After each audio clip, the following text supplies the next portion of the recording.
Redline Radio LLC is proud to partner with Growing Wings Adult Services for the creation of our brand new state of the art production studio. Growing Wings Adult Services has been assisting adults with disabilities in the Northeast Ohio area for the past 5 years. For more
Cleveland, this is for you. Talking about balls.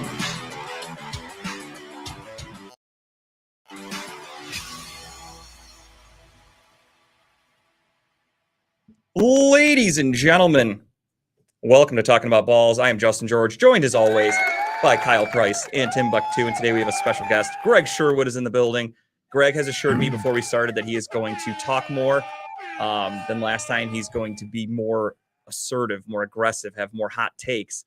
Tim, could you remove that logo, please, if you don't mind? We are no longer getting paid by them, so they are not welcome on this show right now. If they want to pay us again, they're more than welcome.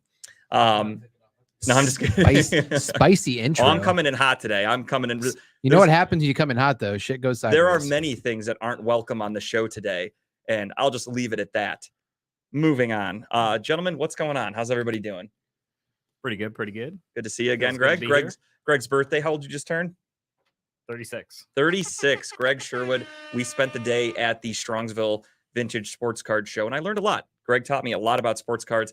I only bought a couple. I actually didn't really buy any, and I got a Jim Brown helmet authenticated. Way to really dig into the card show there with the bottle Well, it was of water. all things from like 100 years ago, and they're all very expensive. And for me, as a non-vintage fan, I enjoy looking at it all, but it's not something I personally collect. So I was happy to watch Greg spend some money though and teach me. Yeah, it was a vintage card show. That's the theme in Strongsville, but prices were high.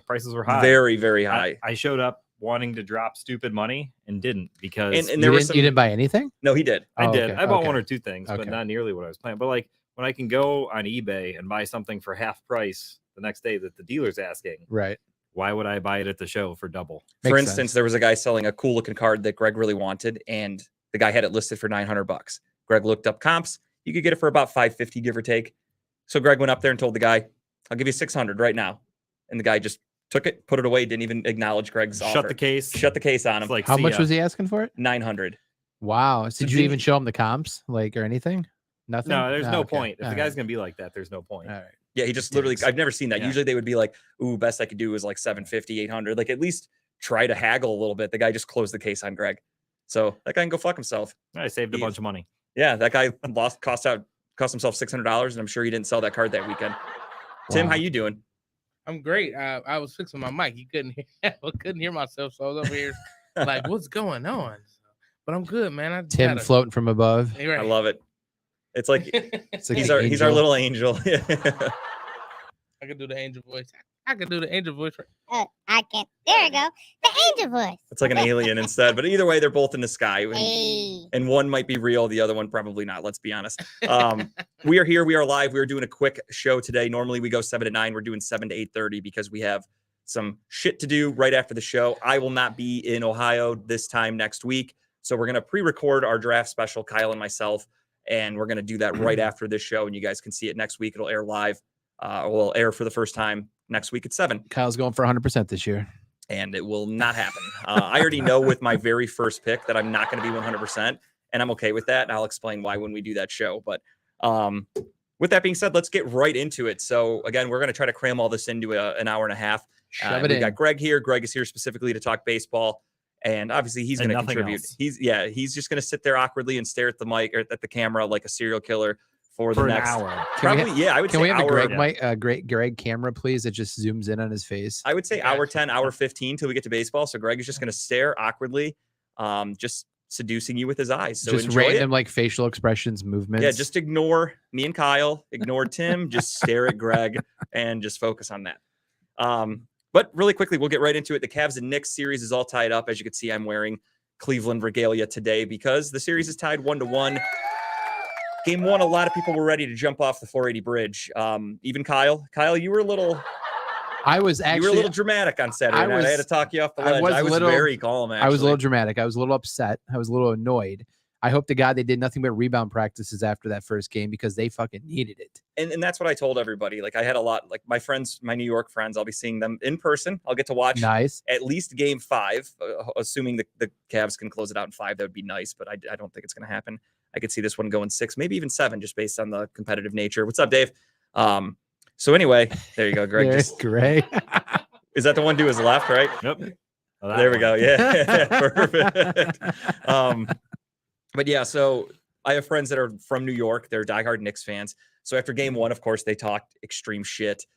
They were letting me have it. Yesterday, though, oh my God, I was ruthless. My one buddy, his signature move is he likes to send the screenshot of the score from Yeah. like ESPN.com. Did you keep on doing it every? Like, So I did it from ESPN.com. I went to ESPN Deportes because he plays soccer. And I was like, hey, show your soccer buddies this one, Mike. And I was sending them from every fucking thing I could find. I'm sending them the score. I was ragging on them mercilessly. what was their response to game 2? Brian was completely silent, didn't say a word. Smart. Mike just brought up that the Guardians went 0 for 2 that day against the Tigers. Oh, and so I'm he like, deflected. I said, oh, meaningless April baseball is your comeback. I'm like, that'll really Deflected, hurt huh? me. I don't give a Nice. fuck about this. I'm like, I'll forget about this game in a week. And Yeah. then the other one, Pat, who you didn't get to meet, it's Brian's son. He was going, oh, Garland went to the line this many times. And I said, Garland could have gone to the line half as much. We still beat the shit out of you guys. So it doesn't matter. Yeah, see, that's the thing. Like after game 1, I think, like I said, I was a little stressed. I think game 1 they came out. A lot of the players came out and just kind of like the lights are kind of bright right now, and they didn't put the effort. They didn't put the effort in. Very nervous. Yeah. I mean, they were missing bunnies. Most of the shots, even from bench players. And that's the other thing too, is JB had to really figure out his rotation because if you look at game 2, I'm glad they Dean brought Wade did they not brought touch the Green into court. it. They brought Green into Danny it. Green finally. made an appearance. Isaac Okoro, his minutes went down tremendously. I'm Like you loving said, the Danny Green steady played. defense. Chetty Osman played really well The against steady Jalen Brunson. defense. Yeah. He played really well. So JB really figured everything out. I'm happy about that. But I think Uh, we needed that game 1 loss. I honestly believe. it woke everybody up. Yeah. And that's, I mean, sometimes you got to get punched in the mouth. It's a For 7-game Tim's sake, series. he needed that game 1 loss.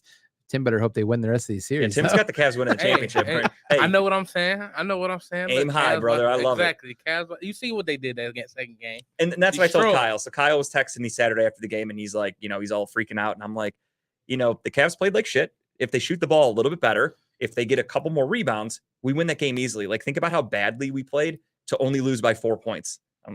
To me, that was like, that's an easy game. That's an easy fix. That's something come out and be a little more aggressive, be a little more physical, and you're going to beat this Knicks team. They literally punched him in the face the second game. And boy, did they ever. Watching that bloody mouth getting a little work down there for a while from what's his face. Just watching Brunson, Randall, all these guys fall down and they're just laying there in pain and they're bitching and moaning and crying. I loved it. I loved that, every second of it. I love that Cavs fan who was just patting Randall's hand when he was on. I the noticed ground. that too. That Oh, was I know. fucking That weird. was weird. I need that guy to be a guest on the show. Like that was Randall's awkward. hands on his leg, and he's like this, like slowly stroking. Like, of course, he's laying That's there. what he was doing. Yep. He's laying there as if he's got like a career-ending injury. Yeah. You know, he's of course overreacting and then making it look dramatic. I thought that And was then a this fan pure is just just patting petting him. his hand. He's like, it's gonna be okay. You're gonna be It's fine, gonna buddy. be okay. Julius Randle kind of looks like he smells like bong water and Fritos. Does he not? He looks dirty. Say bum water and Fritos. Bong water. Bong water and Fritos. Him Yeah, and probably. Jalen Brunson, they both look like, if I passed them on the streets in New York, I'd be like, oh, hide your wallet. They're homeless people near us. They just look homeless. They Yeah. look gross. Honestly, I was concerned when he got cleared to play. I thought he'd be a factor. He was in game one. Game one for sure, but also he wasn't, because game one, first half, he was great. Second half, he didn't do shit. That's when the Cavs made their comeback. The Cavs just pissed it away. He shoots a lot more threes than I thought he did. Like Dude, he tends he to throw that won ball me- up more than anything. he won me so much money during the regular season, because no lie, he takes like 8 to 9 3-pointers Yeah. a game. So if you took him to like hit 3 or 4, there's a good chance he was doing that, Yeah. because that's all he does. So Wait, he was a good Julius guy. Randle? Yeah. Yeah. Really? Oh, he takes a Oh, no idea. shitload He of has that. threes. He has that soft step back and just throws it up. Like Yeah, he just Hmm. chucks shots all day. and it's an all or nothing. It's either swishing or it's not going anywhere close to the hole. Like there was a thing that FanDuel used to do where you could bet on like a Friday night. It would be, who do you think is going to make the most 3-pointers in the league this tonight? If you bet on Julius Randle, you hit it like 9 times out of 10, because all he did was shoot threes. Not at a great percentage. I mean, I guess you hit 3 or 4 out of 10. That's not bad, but shooting 10 times from 3 is a lot in one game, unless you're Steph Curry. So we'll be in New York for the third game, which is Friday, I believe. Mhm. And so I have Cavs gear and I want to wear it to like a local establishment, but my Jess is like, I don't really feel New like York is fighting with not people." Chicago. When we were in Chicago for the World Series, people were cordial and nice. People in Yeah, Chicago yeah, tend to yeah. be pretty nice. Yeah. If you're in the right area, obviously Chicago's known for being bad. New York, people will spit on you. Homeless people will throw feces Yeah. on you. Yeah. I So, feel like yeah, rats. don't do I think that. rats are going to try to fight me as I'm walking down the street, Yeah, probably no, too. yeah. New York is a totally different animal. So, So I do not I'm going to recommend keep it that. tucked away. I might wear colors, but I won't have any kind of like symbols, you know? Yeah, I don't recommend going out and wearing Cavs stuff during the game. You might be able to get away with it, but if the Cavs win, not going to be a good night for Got you. to do like a Things- reversal, pull it things- on, change it Things are around. going to go Be a little south. Yeah, salty. I recommend Yeah. getting a breakaway Cavs jersey, because as soon as the game, I just rip it Rip off. it and you're off. like, no, I was wearing this t-shirt the whole Disposable time. one trash. You'd be like, no, I'm good. It's a t-shirt, good white t-shirt. We're fine. Yeah, it's wild. I'm gonna throw something random out here. By all means. Pizza recommendation: Lombardi's. Lombardi's down. Best- Is it downtown? It's in Little Italy. Okay. Best pizza I've ever had. Lombardi's. Mhm. What's the go-to pick there? Just normal pepperoni. Just don't even get fancy with it. Cheese, pepperoni. Cheese, doesn't, pepperoni? doesn't matter. You just got to get a Yeah, New don't York get fancy, just slice. Get it. It's I so hope good. it is it nice and big and floppy like it's supposed to be. Mine or- would be, I Nice. would say, go to Sbarro. Right. It's a famous New York slice, just like Michael Scott. I haven't been to New York in years. I miss it. It's been a long time. I used to go every year for the draft, but the NFL took it out, and it hasn't been to New York in a long time. Yeah, I'm excited. It's gonna be a fun time.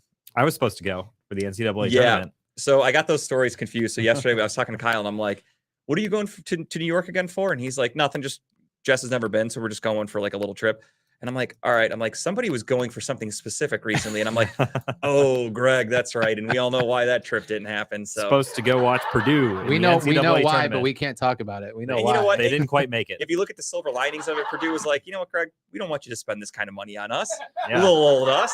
So we're just going to go ahead and lose in the first round." I've been saving a lot of money lately. Didn't follow Purdue in the tournament.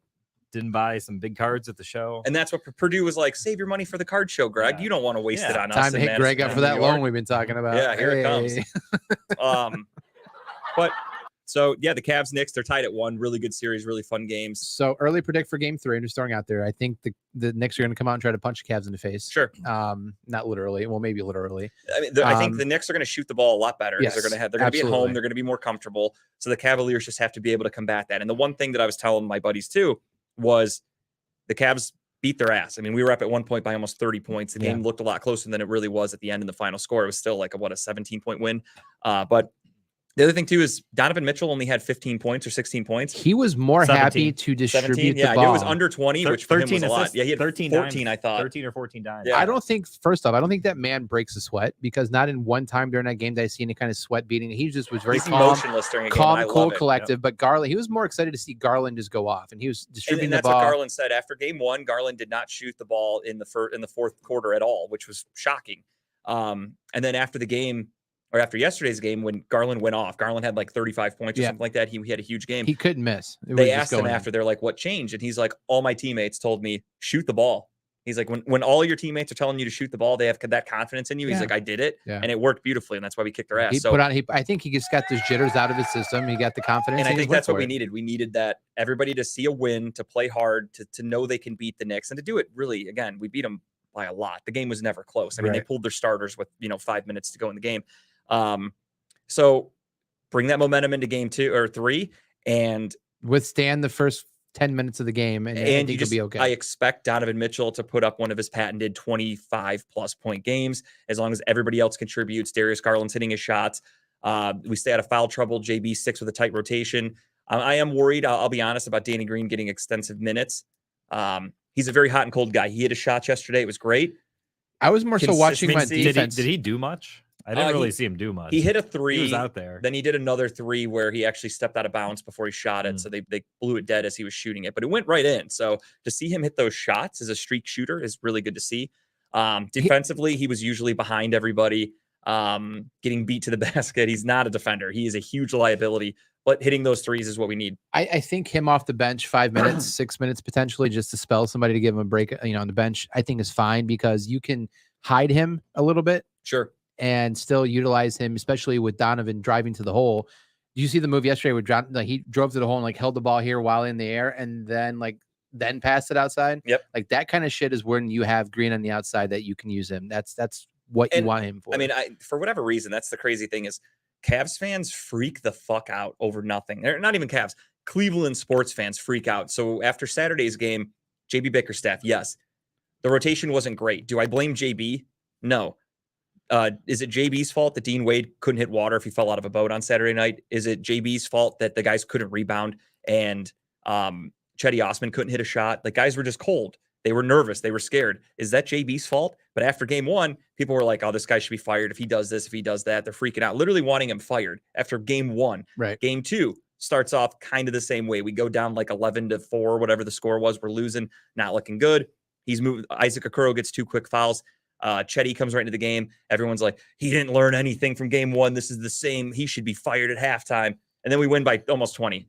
And everyone loves him again. I would say I'm happy to see the changes he did make from game 1 and game 2, because Sure, you could he's tell right a very away, smart which I'm coach. fine with that. But had he not made some of those changes, those defensive matchups, the rotational changes, then I would have been like a little head scratcher. But real quick, not to jump on a tangent, I know Tim wanted to know about this.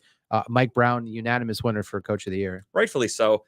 Tim's favorite head coach, Tim's inspiration. Tim actually he's got a tattoo of him. Tim has a Mike Brown tattoo on his thigh, so he can look at it every time he takes a dump. And when he's sitting there, he's thinking about life, and he's like, "Today's for you, Mike." And he taps his thigh. It's a gorgeous moment. He loves him. Nice. Mike Brown. Where does crickets come from? That's weird.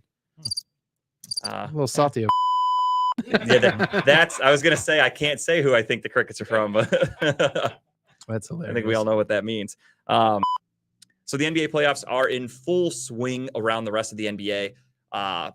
Any surprises for you right now? I mean, Ja Morant getting hurt led to a Lakers victory for game 1. They play game 2 tonight. The Kings are up 2-0 against the Warriors.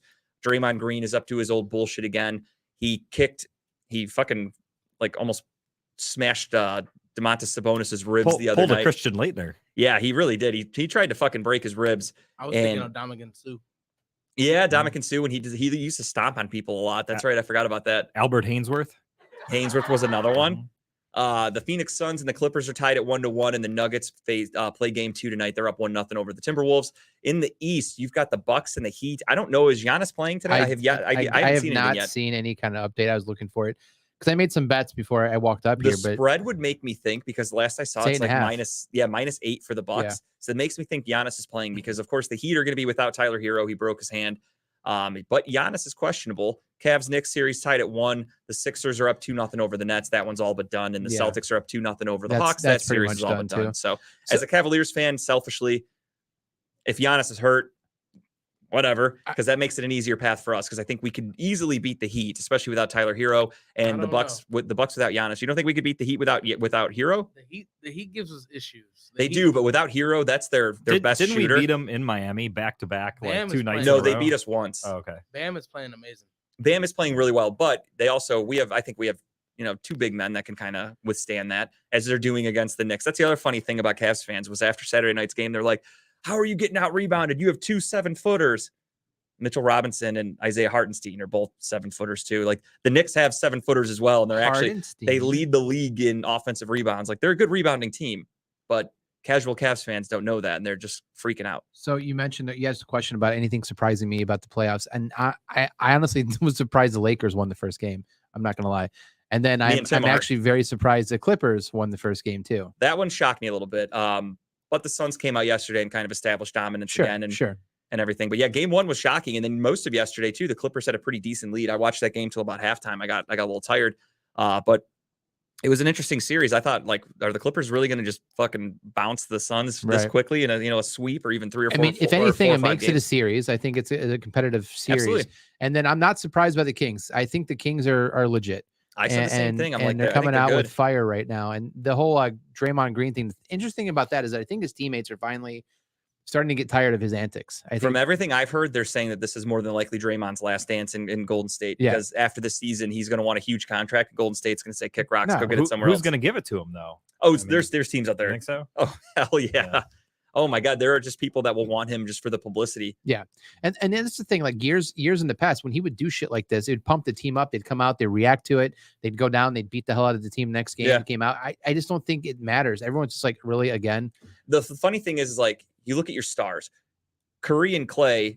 While he's doing all the shit, like I don't know if you saw anything that happened when he was getting ejected on whatever Monday night, whatever night it was. He jumped up on the table and he's swinging his fucking jersey like Kobe after he hit a game winner, and he's yelling at the fans. He got in a fight with a guy that looked like a fat Hulk Hogan in like the third row in a Kings jersey. I don't know if you guys saw that. But he's doing all this shit. If you look around, there's like bench players that are sitting there laughing and they're clapping their hands and they're fucking loving it. You don't see Curry, you don't see Clay, because those guys are probably talking to Steve Kerr and they're like, "Get him the fuck out of here. Like we're trying to win this game and this idiot's doing this stuff." I love the voiceover yesterday was JR. By God, he's stomping a mud hole in him. Like, really did. Kept on showing him over and over, just stomping on his chest. Don't get me wrong. I mean, Sabonis, I think, knew what he was doing. Sure. He went down, he grabbed his leg. Okay, he's trying to get a reaction. Nailed it. He got that reaction and then some. Draymond obviously stomped on him, got ejected. He's suspended for game 3. So a quick little leg pull, a technical foul, a bruised rib or two, and the Kings are probably going to win this series in 4. Probably worth it because, I mean, even though Draymond's drama, he's a good ball player when he's in there, especially in defense. I love his drama because if he didn't get ejected in game or suspended for game 6 in the finals, we might not have a championship right now. Very true. I am happy for him overreacting and for him not being able to keep a level head. I personally hate him. I'll die on this hill. I've always said that if he did not go to Golden State, if he was on any other team, he'd be nothing. You probably would have never heard of him. He was in the perfect situation. I don't think he's a very good no, basketball he still would player. have released that dick pic on Snapchat. Nobody would have known who he was. It would have been Draymond who, because maybe only people at Michigan State would have cared about it, but not here, not around the league. But yeah, so the playoffs are in full swing again. Giannis is hurt his back game 1, and the Heat ended up winning that game. I'm not sure if he's playing tonight. I can't find anything yet. But the spread would Heat make almost me think lost that. I mean, they played tough without Giannis. No, they do. They're a great team. That's why the Bucks. I have the Bucks winning the championship this year. Yeah, I think I did if too. they're fully healthy, because they are just an all-around good team. Middleton has really shown. Chris Middleton's so damn good. God. Even like Drew Holiday had like 17 assists the other night. Like those guys just play great basketball. So he was upgraded from doubtful to questionable for tonight's game. Okay, so questionable is almost a lock for playing. He's playing then. You also had, again, the Draymond Green kick suspension. We talked about that. Ja Morant got hurt game 1. He is officially ruled out for game 2. Favorable for the Lakers. Could be a potential huge 2-0. for the Lakers. Yeah. I mean, Tim and I picked the Lakers to win the series because, we just know our shit. Okay, let's calm down. We know our shit. I think they were winning that game. Know without your shit or riding LeBron's dick is 2 different things. I mean, I'll ride LeBron because he goes right to the finals is where that guy goes. So that's a safe train to be on. I thought you was gonna say straight to the holes. Oh, that would have been better. That would have been good. Missed opportunity. I missed it, Tim. Moving on, because again, we have a quick episode today. Jalen Hurts signs a 5-year, $250 million contract to stay with the Philadelphia Eagles, an extension, $180 million guaranteed. What do you guys think about this contract? A lot of money. Still not fully guaranteed, though. Not all. I mean, 180 is still a lot of Still money. pretty- He's more. He accounts more from the cap than Deshaun Watson's contract. I think Jalen Hurts takes up about 50 million, whereas Watson's is only like 40 something. This year. Yeah. It's like 60 something after this Yeah, year. but they'll fix it. They're going to work it into signing bonuses and stuff like that. So it'll pretty much be the same every year. And Watson's young. That's the other thing too that like fans don't understand is what the Browns are going to do is they'll give him another extension in a couple of years. That's going to deduct the money that he's making, and they're going to make it work. They're going to stretch it out. Andrew Berry's a genius. I love that guy so much. The only thing with this is the more quarterbacks they extend and sign, it's Lamar. It still turns to Lamar now. Yeah, like I love it. I saw the cartoon the other day on TikTok. So Lamar's on the sideline with a tin can asking for change. Is like Jalen walks by and he's like, "Here, I got 5 cents for you. Maybe go find an agent or something." You know, Yeah, I to mean, help you he's out." fucking himself by being a little greedy. But again, as a Browns fan, it couldn't happen to a better team. I hope the Ravens never sign him, or I hope they pay him a ridiculous amount of money Sure. and they can't afford to sign anybody else because as long as you have Lamar Jackson, I don't think they're winning shit. So Do you think that Jalen deserves the contract? And I think he did. My opinion is I think he's a good quarterback. He's not great, but he's good. And for them, I think it's a long-term, at least a term answer for like next 4 or 5 years for them. I believe. it's interesting because the problem that you have is you have to have a really good quarterback when you pay that kind of money for a quarterback. Sure. Because what happens is they take up such a huge chunk of your cap. You then cannot afford to keep getting great talent. Like right now, they have really good players. They have AJ Brown. They've got Devontae Smith, who's still on a rookie contract. They've got great wide receivers. The problem is going down the line, they're not going to be able to keep everybody because they're spending so much money on him. So you're going to have to sacrifice at other positions. Yep. So that just means your quarterback, like Patrick Mahomes, they couldn't afford to keep Tyreek Hill. You lose him, and everyone's like, "Oh shit, that's going to crush the Chiefs." But a great Patrick quarterback. Mahomes is so great; they win a Super Bowl but first he year without elevates him. players around him. Exactly. So can Jalen Hurts do that? To be determined, because right now he's got a loaded team around him. Did anybody see Jalen Hurts being this good though? I did not see this happening. No, I but saw again, him being okay, but not like their this. roster top to bottom. I remember I talked about this before the season started last year. The Philly was like a team to look out for because they just had a really great roster. They had a great draft. They're doing everything the right way. Again, it's just the long term. Your window's really small when you give a quarterback that kind of contract. I mean, the problem is though you have to have a quarterback. If you have an That's have an upper half quarterback in the league, you have to keep him because otherwise, Absolutely, it's a quarterback you're driven going league. It's quarterback driven. You're in no man's land if you don't. So even if he's not elite, if he's in that like upper half, you got to keep him. Otherwise, he was a lock for into the MVP. Browns. Yeah, and you're just looking for a quarterback every year. before injury. Yeah, no, Yeah. absolutely. He was a lock for MVP till he got hurt and late in the season. So, I mean, good to see it. The thing for him though is he was not a first round pick, so that's the thing that sucks for the Eagles. Obviously, you don't want to overdraft a guy, but they don't have that extra year for the option, so they had to lock him up now because you're going to lose him. Plus, every year Which that goes QB by, gets paid next, Herbert, Burrow, or Lamar. I would probably bet. I mean, it's got to be Lamar because his contract is up way faster than Herbert or Burrow. Those guys still have like 2 or 3 years. I think Herbert 2 does years. because Herbert's contract might be just the easiest out of those three to figure out. I don't think he's going to get overpaid. I don't think he's going to get underpaid. I think it might be just like, here you go, here's your contract, I'll sign it. I don't know about that because You don't think so? the Chargers are very cheap. That's why the Chargers had to leave San Diego because their owner's cheap. For being in Los Angeles, they don't have a ton of money to throw around. So if Herbert wants a good amount of money with a good guaranteed portion, then they might not be willing to give it to him. I guess my reasoning is just that out of the three, he's not going to demand as much as Burrow. He's not as drama filled as Lamar. I think he's just one of those like should be easy. But yeah, I guess what you're correct on the whole them being cheap thing. Did you see the NFL, not NBA, NFL? I know what we're talking about right now. The NFL players survey where they ranked, the teams and the owners, the facilities and everything. To spend. And I was surprised that, I guess it's in hindsight, it's not, but the Chargers were near the bottom. Yeah, the Chargers have a Their very owner cheap owner. Yeah. That's the one thing I always thought about. Giannis just got bet he's not playing tonight. Oh, really? Yeah, it just breaking news. Interesting. Giannis lower back won't play Wednesday versus Heat. All right. We'll see what happens. Who will be the first 200 million QB? More than likely, if he keeps playing the way that he is, it'll be Burrow wanting that kind of money. I mean, he's next in line. I don't know if the contracts will be up there yet. And honestly, right now, I don't think there's a young enough quarterback that's going to justify it. When's the new TV deals kick in for the NFL where it jumps a lot for I don't remember off the top of my next head. year, the year after? I mean, every year the salary cap goes up. I know, but there's a big one coming up, isn't there? That will significantly jump that salary cap. I don't remember off the top of my head. I think it's 2025. But it's definitely coming. And I mean, that's a really good question, Adam. I don't know off the top of my head. Because again, I don't think any of the younger quarterbacks, like look at the last couple of years, like Trevor Lawrence is not a $300 million quarterback yet. Joe Burrow is probably the closest. However, I don't think Cincinnati's not paying that kind of money. No.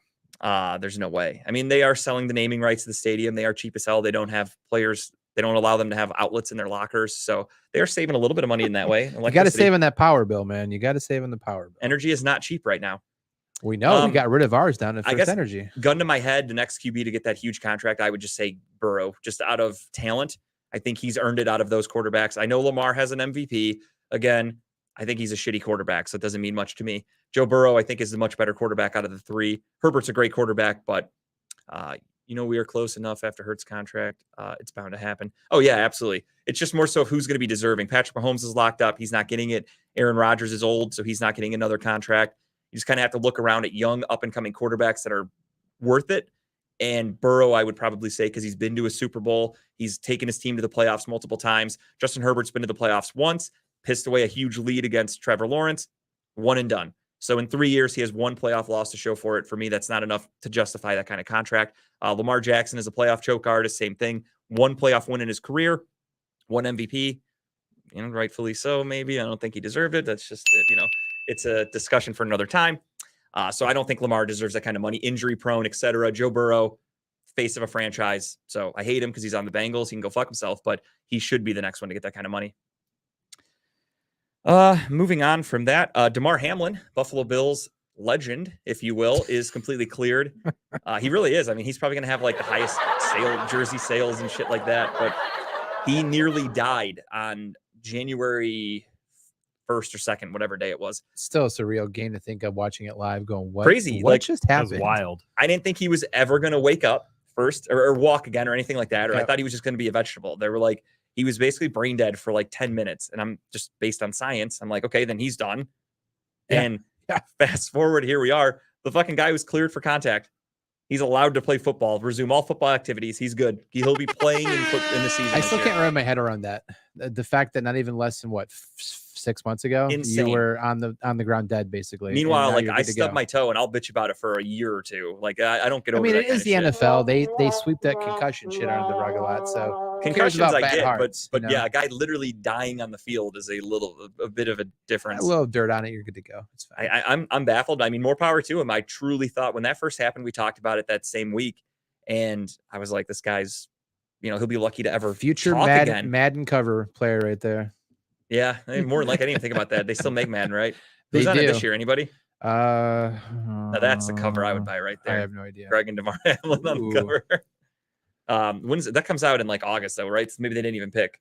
No, it comes out in August. They haven't picked yet. No. Oh, it's It's actually gonna be John. It him was with John some Madden angel this year wings. because Madden died last year. So I thought he was on last year's. or the year before. No, I think he's on this year's.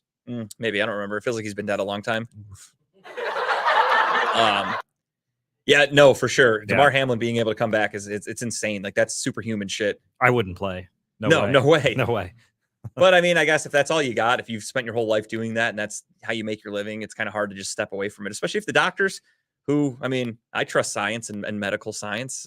If they tell you you're good to go, you're good to go. It's going to be in the back of his head the entire game, just hitting someone, tackling someone. Who is more risky? Ironically enough, they're both in the AFC East. Who is more at risk of playing football next year, DeMar Hamlin or Tua?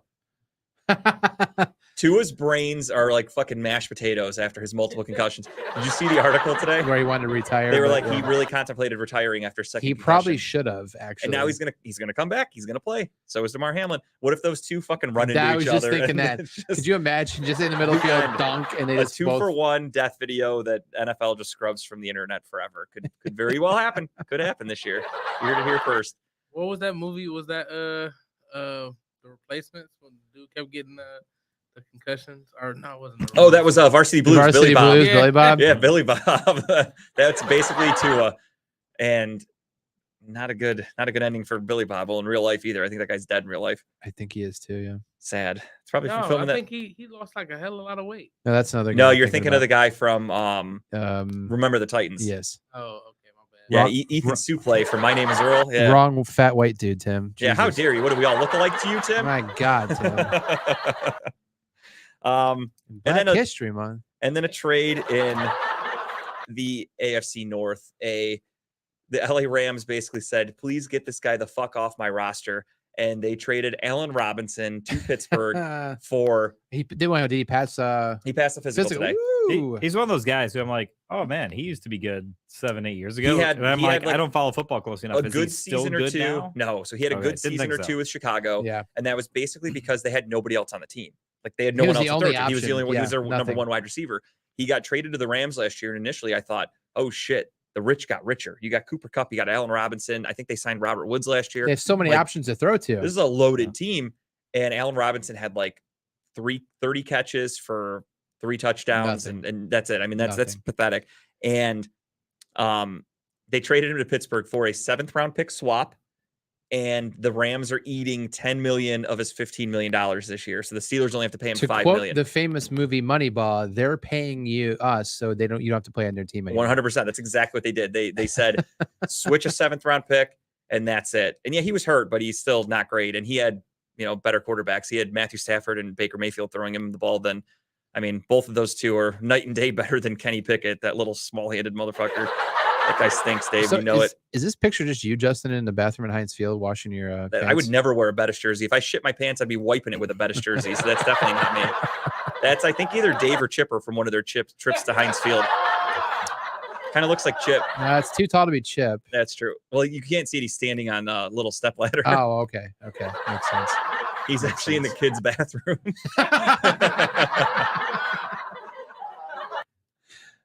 Mommy, I shit my pants. I gotta clean them. Like, that's all right. Happens all the time to your sister. When you get done fucking her, just clean up. Use the terrible towel. Yeah. Oh, they would never. That thing's sacred to them. They get buried with those. Yeah, 7th round pick swap, and the Rams are paying him to get the fuck off the team. That's nope. Beep, Tim. There we go. Let's read Adam's message. Sorry, not allowed to say that here. Kenny Pickett will be the 2 best QB in the North. Yeah, he'll be the best number 2 QB in the North when he's a backup, when they get a real quarterback in a few years. I agree, Dave. All right, moving on.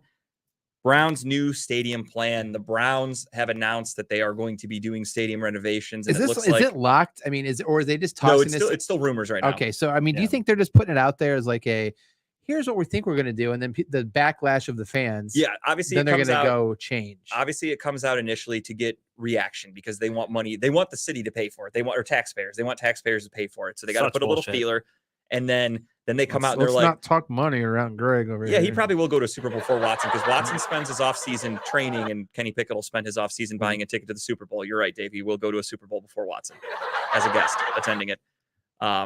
Dave's got Tua syndrome. He bumped his head. Yeah, I agree with that. Yeah, so the story coming out now, the rumor is there will not be a dome.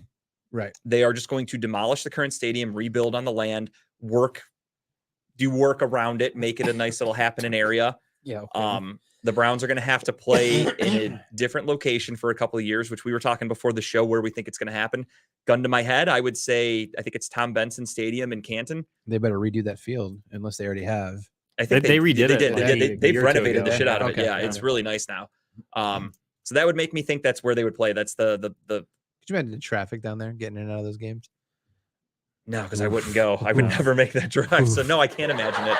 I just can't believe if you're going to knock down the stadium, why don't you put a dome on it? That's the biggest thing when I Makes no saw sense. that. I was like, then what's the fucking point? This is part of the reason why I believe that this was just thrown out there just so they knew they were going to get the negative reaction that they're probably getting right now. And they're going to be like, see, look, nobody wants this. Yeah. So let's make a better decision here for people. Yeah, I just don't understand why you would do that. And that, I mean, I got in that, not even an argument, but that discussion with that fan, the guy watching our show last time we talked about this. There's a JG burp. There was that guy that was on here and he was like, you're in Cleveland, you know, we're known for bad weather. We got to play here, blah, blah, blah. And I'm like, dude, we just lost to the Saints, who are from New Orleans, where the weather's relatively nice, except for the flooding part, but that has nothing to do with it. The weather's relatively nice. Except that occasional hurricane. Yeah, Yeah. except for the, when you're swimming in your living room. When the levee Um, breaks. yeah, it can get ugly down there. But even then, it's still probably warm out. The weather's not that bad. It's just a little wet. But so you've got a team from New Orleans that play in a dome in nice weather, come up to Cleveland, beat you in the very coldest, cold, windy weather. game of the season and maybe in history for the Browns. It was cold as fuck that day. And everyone's like, no, you're in Cleveland. You got to use that weather to your advantage. Has it really been an advantage for us? Or if you want to do it, like Adam says, put a retractable roof on it. Sure. You can I even would keep love that, that. open for football games. Yeah. But that lets you use the stadium year round for other things. You rather can than play in having the this, cold, but if it's a Yeah. if it's a downpour or if it's a blizzard, then yeah, you put the dome on, and then you can do a WrestleMania. You can do. I wanted fucking WrestleMania in Cleveland. For You could do God's sake. huge. You could do a Taylor Swift concert in the fall or in the winter. I saw a Taylor Swift concert at First Energy. Like Well, she was just pretty touring not good. that long ago, and she didn't come to Cleveland because we don't have anywhere to put her when it's winter, except for Rocket Mortgage. But with the Cavs are going on, so it didn't work. We need T Swift any month of the year. I hope to Christ you go watch T Swift concerts now. I would. I like T Swift. Nah, I didn't really. I didn't know that. I like T Swift. I like her older stuff more personally. Jess is melting down every Anybody day that- right now because she Um, couldn't get her hands on tickets. Anybody that calls her T Swift has to be a fan. Yeah, absolutely. JG's a Swiftie. I know who I'm talking about. Again, I like her older stuff more. I don't really listen to her new stuff, if I'm being honest. But her old shit when she was like really happy. Oh, that's a banger, Tim. You know back that. together. Yeah, that shit's good. You go talk to your friend. I know Sorry, three places they aren't going to play: Cleveland Browns Stadium, Progressive Field, Tom Benson Stadium. Well, Brown Stadium they wouldn't be able to play there because they're going to knock it down. Progressive Field, there's no way you could play a football game there. And then Tom Benson, I don't know. That's the one I could think that they would play at. I can't think of anything else unless anybody else hasn't. I said Byers Field jokingly before it started.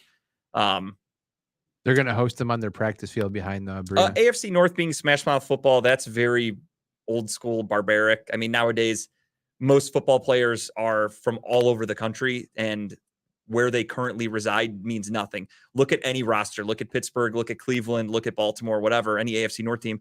Those guys are from all over the fucking place. And I saw the rumor about Columbus, Adam, but the other thing I saw too is there's been multiple sources that have come out from the Browns and said anything about Columbus is complete hogwash. Like that's not happening. I don't think Ohio State would ever give up the shoe for an NFL football game. Especially because you'd have to flip it so quickly. What if Yeah. there's an Ohio State home game and, And then you're a not Browns home flipping. game You're the not next flipping day? that. That field would get Good destroyed. luck cleaning the whole place, Yeah. flipping the field, doing all that shit. I don't know. And I also think NFL, I'm sure most of you have been down to the Horseshoe, and NFL's fan base and shit like that in a college town is just a recipe for disaster on a Right. Sunday morning. I mean, that stadium would be nice to host it because it's huge, Yeah. but I just don't think it ever happened. Yeah. I can't I mean, see it. Plus, one of my biggest beefs with Ohio State, there's nowhere to tailgate. Exactly. There's Like, not a lot of parking You have the lots. small lot right by the stadium that's That's just for it. super rich people, and that's it. Like in college, everyone tailgates at their college house down there. When Tara and I for went to general Columbus a people- couple of years ago for our anniversary, we drove around the stadium just for fun. And yeah, same thing. We like parked and you're just like, There's nothing there. you're 20 feet away from the stadium and we're sitting there. And we're like, all right, this is it. All right. Just go Like, find I've been down there before. Go But find like, side streets and some houses that you can just join people and party there and just walk down afterwards. yeah, no, I've heard the rumor that Columbus is not an option for anything is what I heard. I mean, for what it's worth, these are all rumors at this point. I know nothing. This I is have no also insider why I information. think that this is something they're putting out there just to, because I just don't understand why they put them away somewhere else. You know what I mean? Just Yeah, I mean, for me, it's where would you guys want it? Let's start with that. I want your guys' opinions. I want your thoughts. If you had the option to create the city planning for what it's going to be, there's no way the Browns would agree to play in another city. They're going to want it to be as No. close to Cleveland as possible. I would- And same thing with Ford Field. That would never work because how are you supposed to divide the games properly to where you can fit two NFL teams? Just happen to have bye weeks away from each other.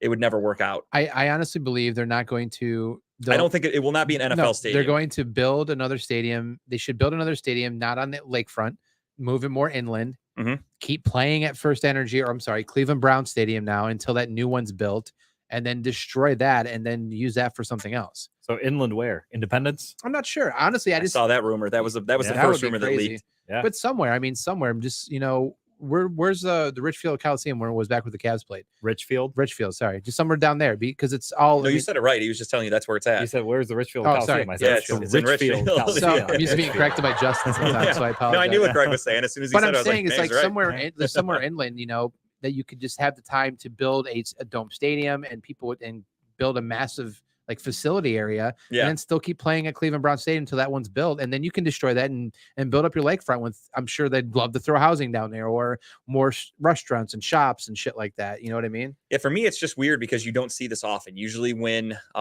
what's up, Jeff? Usually when a team's getting a new stadium, you play at your current stadium until the new one is finished. And that's what I'm saying. That's why I feel like that they're putting this out there just to get the negative reaction. Yeah. Because, people are going to be up in arms going, what do you mean they have to go to a different area to play football? What do you mean you're not putting a dome on this one? I just feel like this is just the initial, just put the toe in the water. Let's see what the reaction. Now let's take us serious on this. I don't remember where I found it, so I can't get it for sourcing and referencing, but I did see somebody post a picture that they claim was like a leaked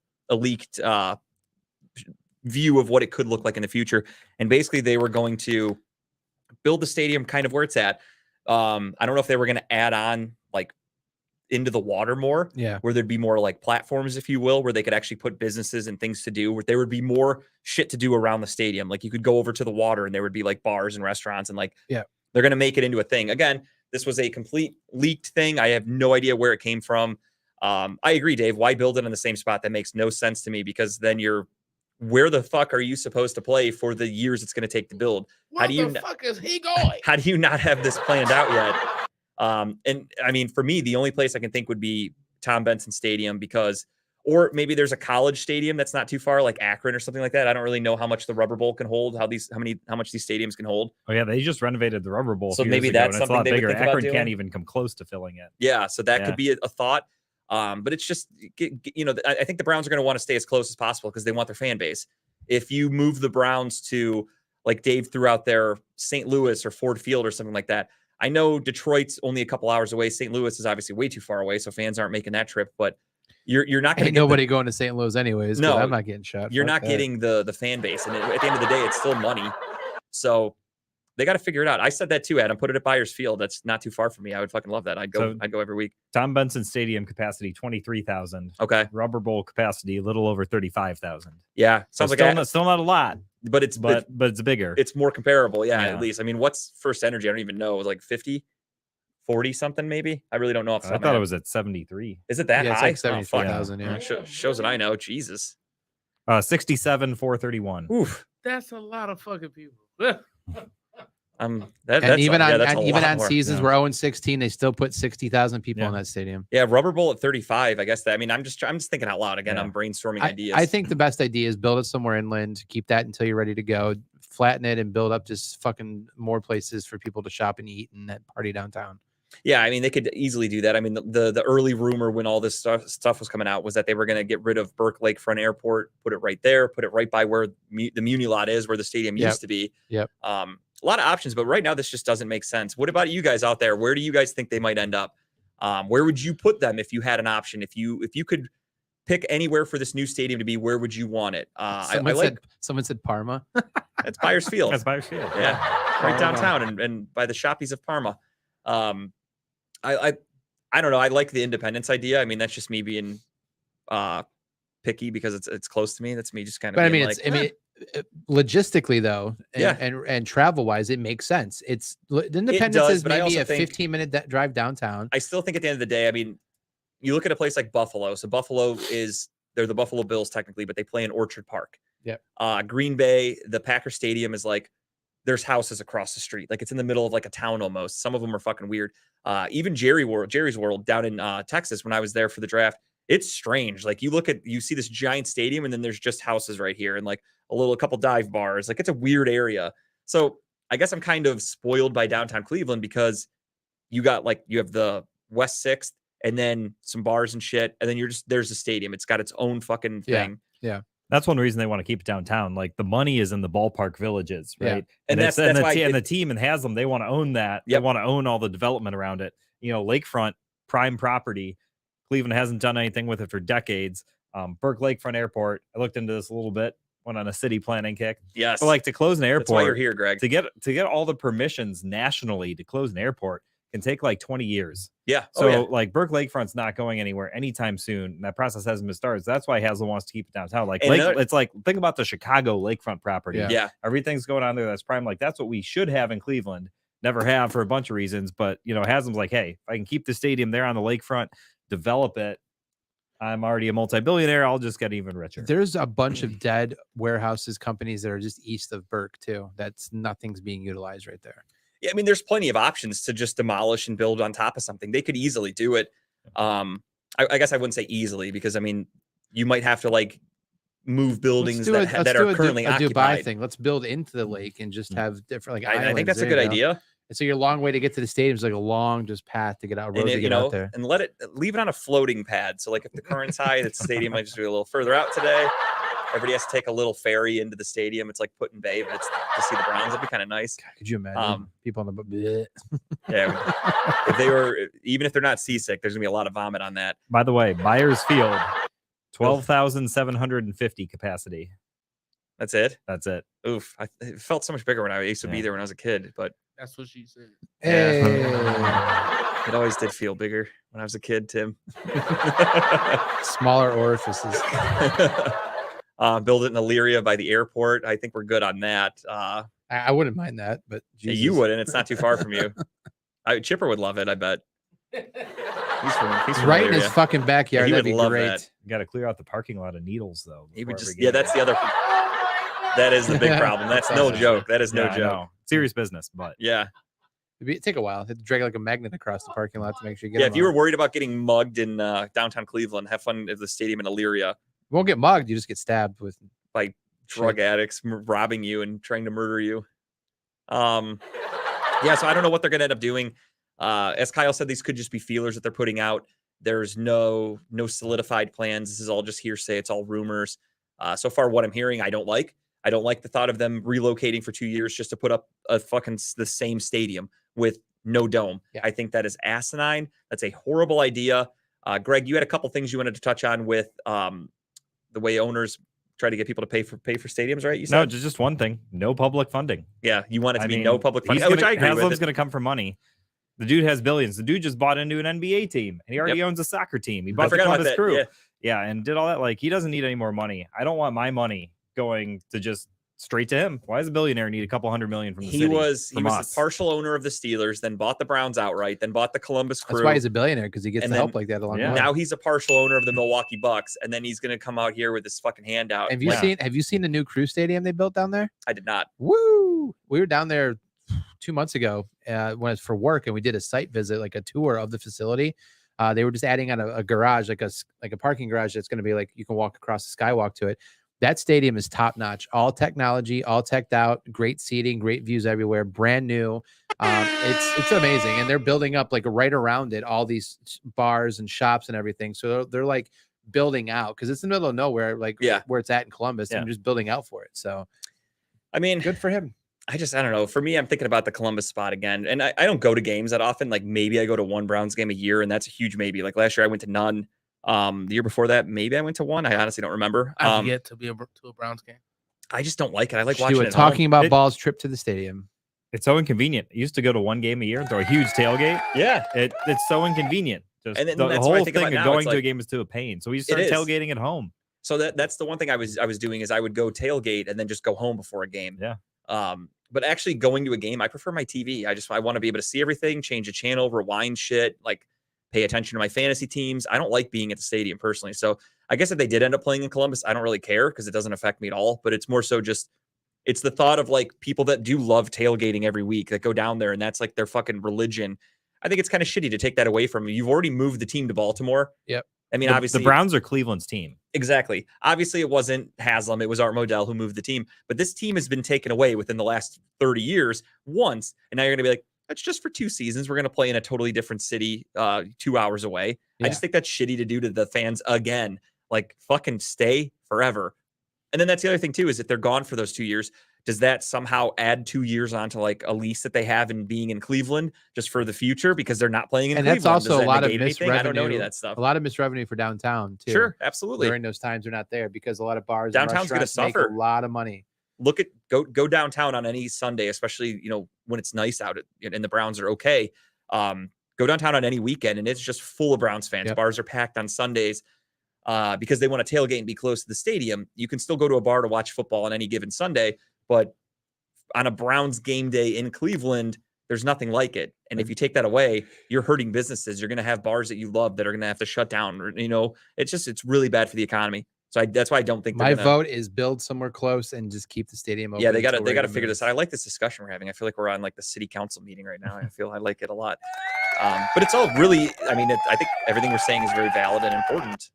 I Well, think. Well, everything we say is valid and important. True, but this more than anything. Oh, This we sound like real adults right now doing the show. We're not making dick jokes. We are professionals. I motion kind to of. adjourn this topic. We Okay. are adjourning the topic. All right, we are moving on. No, don't hear a second. I second Man, it. you guys are Robert's rules of whatever. I You second need it. to read up on those. It's actually a I dictatorship. swear Whatever to God, Justin says goes. Done talking about it anyway. I was actually already starting to pull out the sponsor sheet, so I was already mentally I was done with it anyway. Greg, one thing I'm not done with: Smith's Drain Service LLC. If you got to take a big old shit, if you got to take a piss, and it's not flushing. Maybe you're at a friend's house. You do the Dumb and Dumber. You take that gigantic dump, and it's not going down. You're scared. Who should they have called in Dumb and Dumber instead of him taking that dump from the X-Lax that Jim Carrey gave him? Jeff Daniels just sits on the toilet and panics because the toilet doesn't work. She should have called Smith's Drain Service LLC. They would have been there in jiffy to clean that right up. Smith's Drain Service is your local drain cleaning experts, specializing in main sewer lines, bathtub, laundry lines, septic lines, kitchen sink lines, floor drains, downspouts, and so much more. Family owned and operated. You can call Smith's Drain Service today. 440-242-8704. So I'm looking at a cool little coffee mug over there that has Redline Radio on it, and I believe that's one of the cups that Dave just had recently made with incredible keepsakes. I think they have a laser machine that's put it through, cuts a really cool design on it. But they do cups, they do t-shirts, binders, keychains, you name it. Incredible Keepsakes can make and customize it for you. Official merchandising provider for the Redline Radio LLC and our show host. Give them a call today at 440-242-9648. Or go to their website at www.incrediblekeepsakes.com. And as Diane always says, cherished moments are made to last forever. If you're looking to get a tattoo, go to Northeast Ohio's and Redline Radio's own Tattoo Therapy Inc. and Erie Art Gallery. They are the official tattoo parlor of Redline Radio LLC. And Tim, you missed it. There we go. There's another certain show that they sponsor. But anyway, I digress. Riley Chase and the team are considered some of the most elite tattoo artists in Northeast Ohio. Here at Tattoo Therapy Inc., we customize every tattoo that we can do to fit our clients. We take the time to bring your idea to life. Custom artists that put any client's needs first. They do free consultations to ensure that you're on the same page with your artist. Give them a call, 440-747-7130, located at the Greenbrier Shopping Center. Check them out. Tell them Redline Radio sent you. So I'm really sad that we're not going to be, I don't think we're going to be in town for this, but I just found out probably 2 weeks ago that the official band of Redline Bad Juju is going to be up at. They will be literally around the corner from my house at Solid Gold next Friday night. Yep. Go check that out, the 29th. I think it's the 29th. I don't know my dates. I'll be gone. I'll be in You'll Florida. be gone. I won't be around, unfortunately, but I 28th. can't 28th. wait. I can't wait to see him at some point. We're going to see him this summer, I think, somewhere. But Bad Juju, they are the official band of Redline Radio, covering all your favorites from the 1980s to 90s. We've had a couple of people we know go watch them and said they love them. Yeah. They put on a hell of a show. But yeah, if you are interested in booking Bad Juju, give Chad Moon a call today at 440-458-0209. And this isn't an ad read, but this just goes along with what you were just talking about because it's something I just want to vent because I'm sad about it. That same Friday night, one of my favorite bands, Fireworks, they have reunited. They were on like a 10-year hiatus. They're back together. They will be at Mahal's or Mayhalls, however you pronounce it, that Friday night. And I am not going to be in town. And they haven't been in Cleveland in like 10 years. I love that fucking band so much. And I am so sad that I won't be. If you are watching that are going to that show, please rub it in. Tell me how great it was. If you go up to any of the people in the band, tell them all I miss them. I've met them all, and they probably don't remember me at all, but that's okay. Is this the band that gave you tickets to their show, or is that? No, that was a different band. That's a different band. Okay, got it. Okay, but yeah. Anyways, these guys don't need to give me tickets because I can't go anyway. So it's sad. Give them a chance. Go watch them sometime. You see them pop up. They're all over local Northeast Ohio. They play in a lot of bars. Give them a listen. You'll like them. We are live today from the Growing Wings Adult Services Studio number 2. They're the official sponsor of the State-of-the-Art Studio 2. Growing Wings Adult Services has over 7 years of experience of taking care of adults with disabilities. For more information, call Lisa at 234-334-7547. I think our internet's working great today. Am I wrong, Tim? Oh, Internet's working great, but our camera's glitching. Camera's glitching. Okay. Can you? Well, you know whose fault I think that is, Tim? I believe that is. Yeah, you know who it is. What'd you say? Yeah, you heard it. One more time. Oh, okay, cool. I'll cover my mouth when I say it.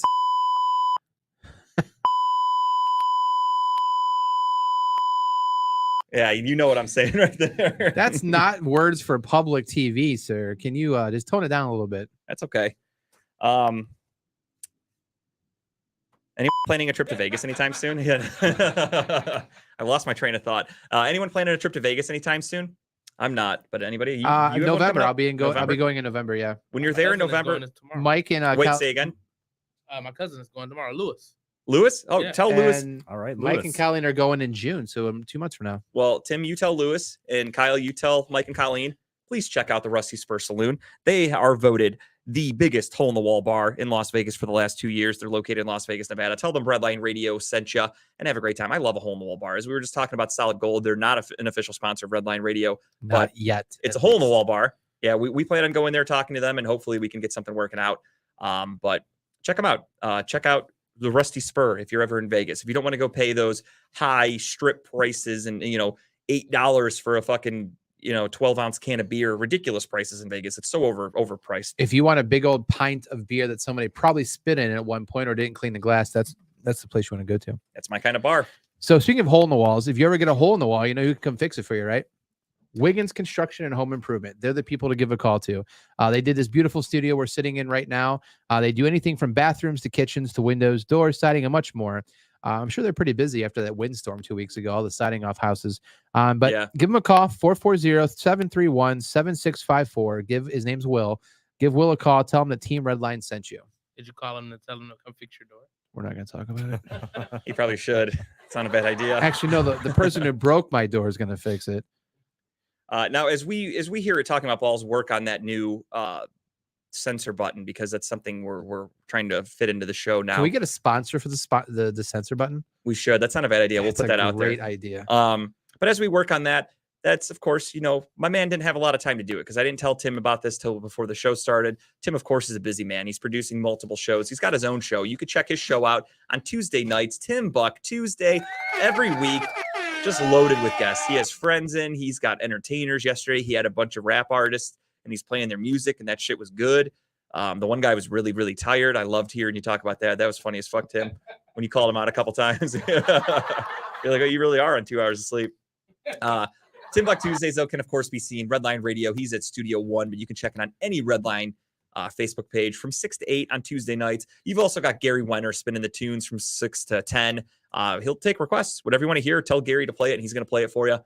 Broad Street South is back 8 to 9. They are giving you all things, mostly Philly sports. They like to talk about, which right now it's a lot of depression, if I'm being honest. The Phillies lost the World Series. The Eagles lost the Super Bowl. It's a lot of trusting the process. The Sixers are inevitably going to choke because it's Doc Rivers and it's just what they do in Philadelphia. So you hear a lot about that. So that's always good.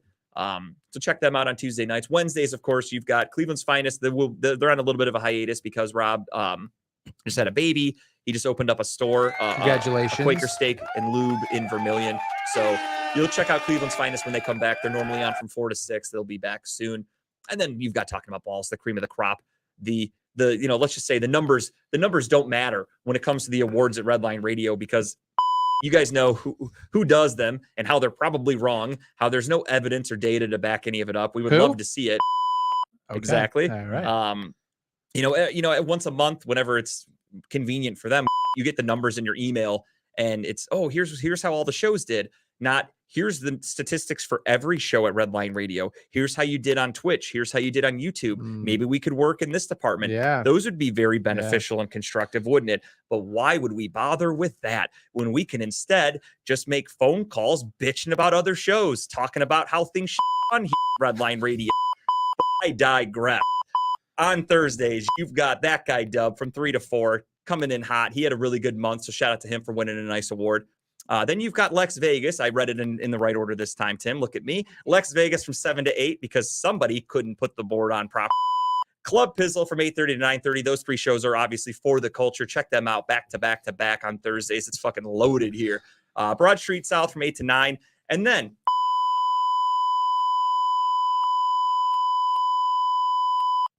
then you've got Friday night, our boy, The Grapevine, 6 to 8 p.m. Check him out. His numbers are through the goddamn roof.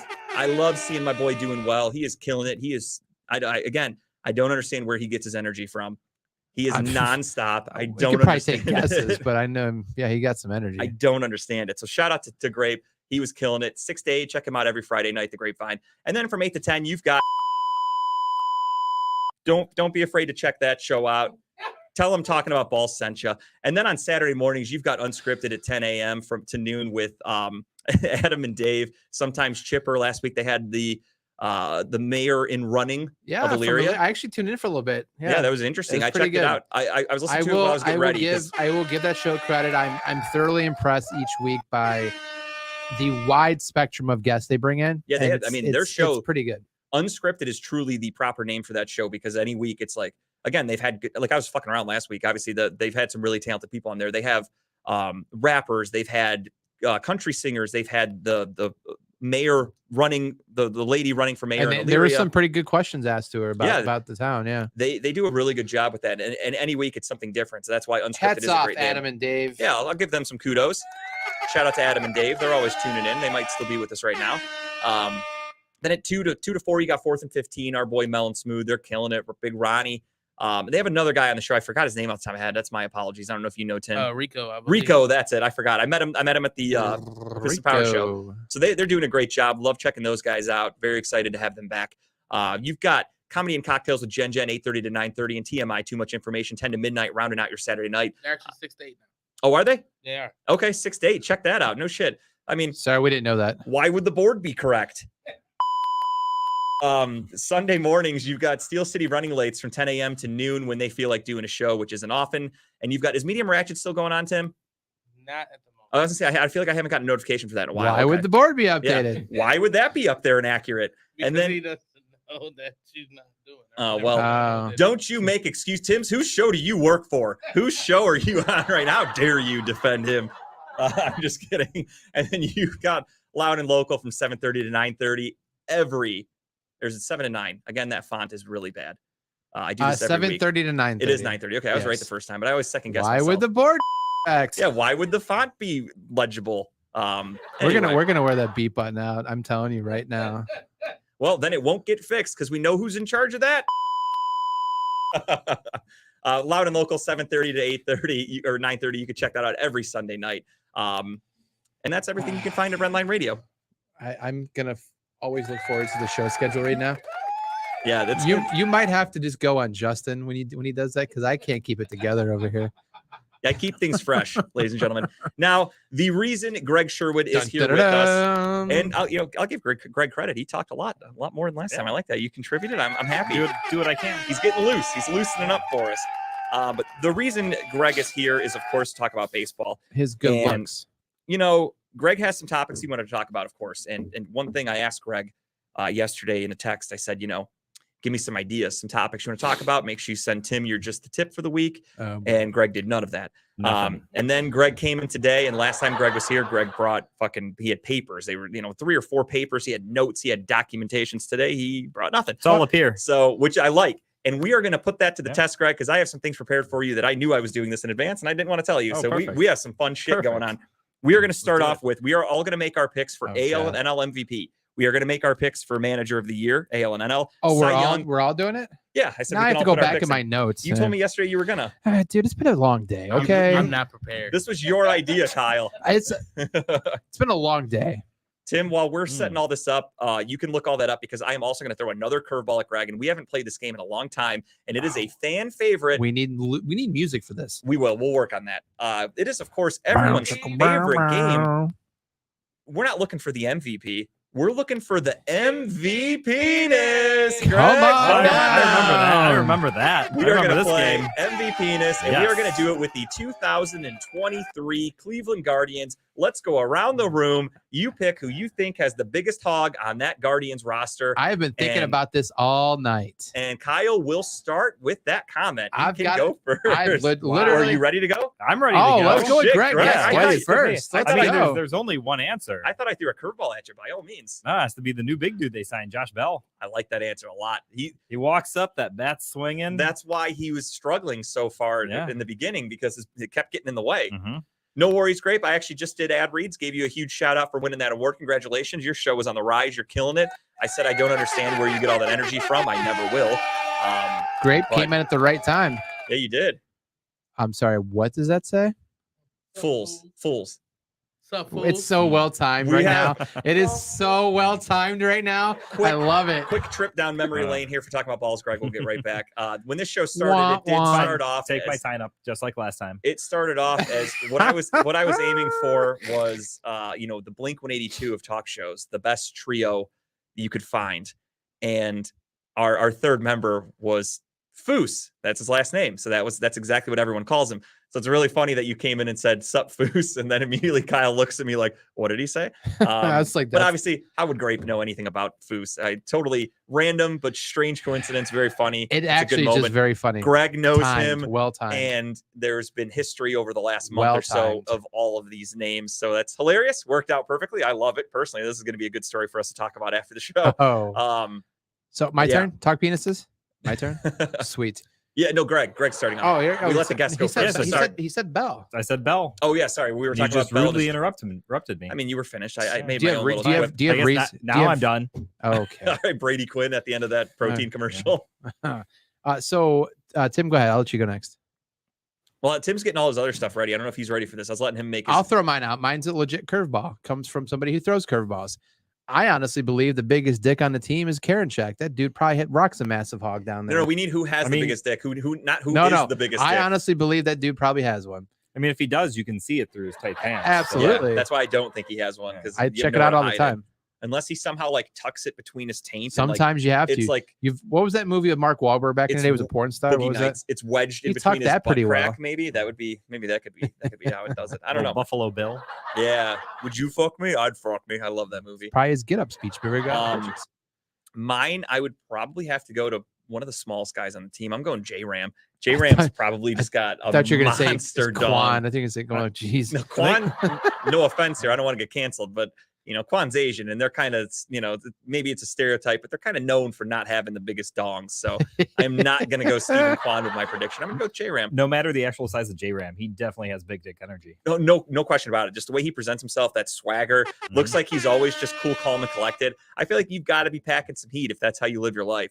So that's this version of MVP. Tim, do you have an answer? You're more than welcome to chime in. I'm gonna say Francona. That's a really good answer too. Yeah. I You can know, see it.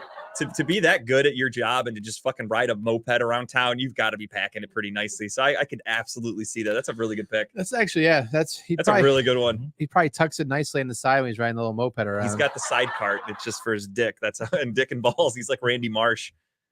All right, Tim. Hopefully we gave you enough time to get your picks in for all the stuff. Are you prepared? Hopefully. No, but I'll swing it. That's why I love Tim. He's ready to go at the drop of a hat. We're going to go ahead and start it off. Greg, let's get your pick. Who do you think is going to be the AL Manager of the Year?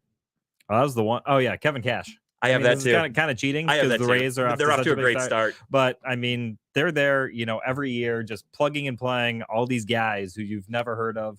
It's strategy to the max. If they continue the success, he's going to be a shoe-in. Very similar to like the Guardians. They grow from within, and you just got to work with the talent that you have, Just and they like seem my to be doing a great penis job. grows from within. What? Yeah, Sorry. mostly stays within though. From what I've heard. Mostly stays within. Excuse me, Kyle. Your AL Manager of the Year prediction. So I was going to go with that, but I think I'm going to have to go Homer. I'm going to go Francona. I feel like the Guardians are going to get together at some point this year and make a deeper run into the playoffs. And why not? I mean, I think he's always a contender up there, top 5 for a Manager of the Year. I already wrote all mine down, and just because Greg picked it, I'm not going to change it. So I'm going to stick with it. I had Yeah. Kevin Cash also. No, I was going with that, but I figured throw a different name out. So we're all Sure, like, I respect it. what he said. Tim, Well, it's gonna sound like a broken record because I was gonna say Francona too. There we go. hey, I'll take But it. I mean, I kind of got like a lot of I guess emotional stake into Francona. You think he's cute? No, because of the Red Sox. Oh, got it. And because of that giant dick you think he has. So Exactly. yeah, no, absolutely. I mean, clearly he hits a home run every night. So. All right, next up, National League Manager of the Year. I'll start off. I'm going Dave Roberts. I think the Dodgers are going to be a great team this year. I like the Dodgers. So I picked that's my own little version of being a homer. Yeah, no, Dodgers for me too. Not to sound like a copy off of you, but that's what he said thing. So yeah, I think he's always up there though. I mean the that Dodgers are always a team- great team. Yeah, so I would go with them. Yeah, he was the first guy that came to mind, but I think the Dodgers have all the talent. I don't know Yes. how much he's going to have to do. Not much. So I was going to go for Rob Thompson of the Phillies. Okay, that's a good I one. think the Phillies have a chance to follow up last year, more success, but they have enough holes, Yep. on their roster that there's going to have to be some managing Yeah, I think absolutely. I think they can pull it together again, and I think it's. I mean, he did a gonna great be the right job last year. something. They were a surprise team to go to the World Series, and I don't think anybody had them projected to Nope. go that far. And I mean, they kept it fun. They were interesting. I hate the Houston Astros. They can go fuck themselves. So I hated seeing that happen. But Bang bang. yeah, hate them. Mhm. Hate them so much. But yeah, I'm gonna go with Dave Roberts. Tim, what say you? So since I don't have my own personal pick, I'm just looking. I'm seeing a lot of Bob Melvin. Okay, for the Padres. Yeah. Yeah. And then I see Oliver Marmel. Cardinals. Yeah, that's right. I was just gonna say, off the top of my head, it took me a second. Cardinals are always a team that you think that, I mean, they're always there at the end, but it's like they're just. I mean, was rocky Paul throughout the Goldschmidt year. not the quietest MVP last year? That like Yes. nobody, probably most common baseball fans probably don't even know who Paul Goldschmidt is, and the guy just won an MVP. Awkward silence. All right, fair Yep, enough. just like Paul Goldschmidt. Yeah. Quiet season. Exactly. I like that. I love Next that. up, Was we so have, awkward. we're gonna go American League Rookie of the Year. We'll go Greg. Oh, geez. Adley Rushman still qualify? I don't know off the top of I my think head. I so. didn't look up He's my pick. qualifications. I'm going with Gunnar Henderson. Oh, another Oriole. They're a young team. They've got some talent. Somebody's got to come out of that team eventually and be good. So I'm going with Gunnar Henderson. Have you seen Adley? He's Yeah, really no, good. he's very good. He's real good. Absolutely. That's why I'm just saying either of those choices are good. Kyle, what say you? I don't have a pick for this one. Sorry, I left my list at home. I do apologize. that's fair. I came unprepared here for this one. I didn't even know it was happening. And I That's came a up that's with a something. rookie mistake. So maybe Kyle's the Rookie of the Year candidate right there. Nah. Tim, do you have one by chance? If not, no big deal. Tristan Casas. I'm not sure to say his name. Casas. Yeah. That's a good choice. Yeah. Look at Tim showing up better prepared than Kyle. I mean, you can, he's carrying me today. I apologize. He's carrying me today. Spoiler alert. I always got your back. Spoiler alert. Next up, we're going to go to the National League for Rookie of the Year. So if you don't have one prepared, maybe look it up now. All That right, we're would be coming a in good hot. time. Jordan Walker for the Oh, Cardinals. he's already ready. Boom, Okay. Let's go. All right. I am going with Corbin Carroll from the Diamondbacks. That is my choice for NL Rookie of the Year. Greg? That's also DraftKings choice. Oh, really? Yeah. No shit. Well, I took the clear favorite. I'll take that. Yeah, I'm on the Jordan Walker train. He looks so good. He was tearing the ball up in the minors, tore it up in spring training, and he's had a great start. Yeah. Dude can play. Great choice. Tim? I'm gonna go Sanga. I'm a fan of was it Kadai Sanga. I'm a fan of Asian. I don't know how to pronounce it pitchers. personally. So. You're a fan of Asians? I heard that. Got Asian it. pitchers. We're Oh, learning pitchers. about his fetishes. I like it. Hey, no kink shaming on this show. Daisuke was always, I love Daisuke. Hideo Noma, the OG. All right, next up, we're going to go Cy Young for the American League. I will start. I am going to go with Jacob deGrom. I think he is going to do. The Rangers are actually playing very good baseball. I think Jacob deGrom is doing very well down there, and I think he's going to show that he can succeed in the National League or the American League just as he did in the National League when he was with the Mets. And I didn't want to pick, your normals. I didn't want to pick your Garrett Cole. I didn't want to even pick Shane Bieber. I didn't want to pick Ohtani. I wanted to throw a little bit of a curveball in slightly. So I'm going with Jacob deGrom. And pick one of the best pitcher in baseball who just happened to switch leagues. Yeah, correct. My But again, he's not the favorite. the list is coming back to me now. I remember we did do this like Yep. what 2 months ago. I feel a month ago maybe. I don't remember. But I honestly. think at the time I picked Cole, I believe, and then I think Bieber was my second choice. But honestly, it would be amazing to see Ohtani win Cy Young and MVP. See, I would hate that. I don't want that. I want the trophies to be spread out because I get it, but that would be just one of those things like you'll never see it again. that's why I refuse to pick Ohtani for Cy Young. Yeah. Because spoiler alert, I have him winning a different award tonight Yes, that we me haven't too. talked about. Yeah. National League. I'm sorry, Tim. Did you have one? I apologize. Luis Castillo. Okay, good choice. I have one, JG. Oh, did you not go? No. My bad. Oh, here My we bad. go. My bad, Greg. He's never gonna let you live this down. Yeah, buddy. the fact that Greg spoke up when I get going, I'm a million miles away. Yeah. So I'm glad that you interrupted and you said, "Hey, I did not go yet." Thank you. Do that again. I like it. I just want to speak it into existence. Yes. Just so you hate it. Okay. Ohtani. Fuck you. Double Fuck you. double Fuck win. you. Cy Young MVP. It would be Spoil my amazing next to pick. see. I don't want it. National Dude's League. amazing. He is. I want to see the trophy go somewhere else, like other people. Share the wealth. Next up, we have NL Cy Young. I am going with Corbin Burns of the Milwaukee Brewers. hopefully of the Cleveland Guardians. It would be really nice. halfway through the season. Would be really nice. Hopefully sooner rather than later, because our pitching staff is fucking depleted right now. He just got hurt though. Yeah. Is it serious though? I don't think so. Yeah, I didn't It's think a it was- back injury though. Yeah, You never know. maybe yeah, that's true. All it takes is one day of going, I don't feel right. I believe I had Zach Wheeler when we made this list as a pick. Couldn't tell you. I think so. I think Yeah, it's Zach say- Wheeler. Yeah, Kyle and I couldn't remember if we did this already or not, but because you're here, we're like, fuck it, we're It's doing all, it it's again. all it's like Celine Dion. It's all coming back That's to fine. me. I'm gonna go with Sandy Alcantara because he is Okay. really, really good, but he plays in Miami, so no one knows he exists. Yeah, they actually have a lot of good, talented players, but they just don't win, so nobody knows who the fuck half of them are. Tim, what say you? Justin Verlander. Verlander on the Mets. So considering I have friends that are Mets fans and I love talking shit about You'll them. never pick a Mets player. Or will I? Oh, Dun dun dun. All right, let's go to MVP. We will start with the American League, and This is a clean sweep across the board. yeah, I kind of Yeah. think we all know who we're gonna say. On Let's just- three. On three. Yeah, let's just put a hand up if you decided you're voting for Shohei Ohtani. Okay, fair Yep. enough. We are all in agreement. Tim, Yep. I think his hand was up. I couldn't see, but I assume it was up. All right, National League. Let's spice things up a little bit. Spicy. I will start, and I will vote for a Met, kind of a hometown guy. Give me Lindor. Let me just, for shits and giggles, give me Francisco Lindor to win MVP. Just because I figured, fuck it, I'm gonna Really just shaking it throw up, in the huh? dice right there on that one. Do I really feel like that's going to happen? Would I be willing to put money on it? No. But for the sake of this segment and for this show, yes, give me Lindor. I'm surprised you didn't go for Kyle Schwarber. That would have been a good pick. He can go fuck himself. Gluck, Kyle Schwarber or Francisco Lindor technically didn't cost us a World Series. He did his best to help us win one. So Schwarber can forever go fuck himself. Greg? Yeah, I'm going with Acuna just because if he stays healthy, he could be an MVP any season. Literally wrote him and I crossed it off to put Lindor because I was Yeah. like, you know what? Fuck it. Let's have a little fun. It feels with like a little bit of a cop out. Yeah. But he's that good. But no, I agree with you. I mean, he's a great player. I think he would earn it. He's well deserved. So that's not a bad pick at all.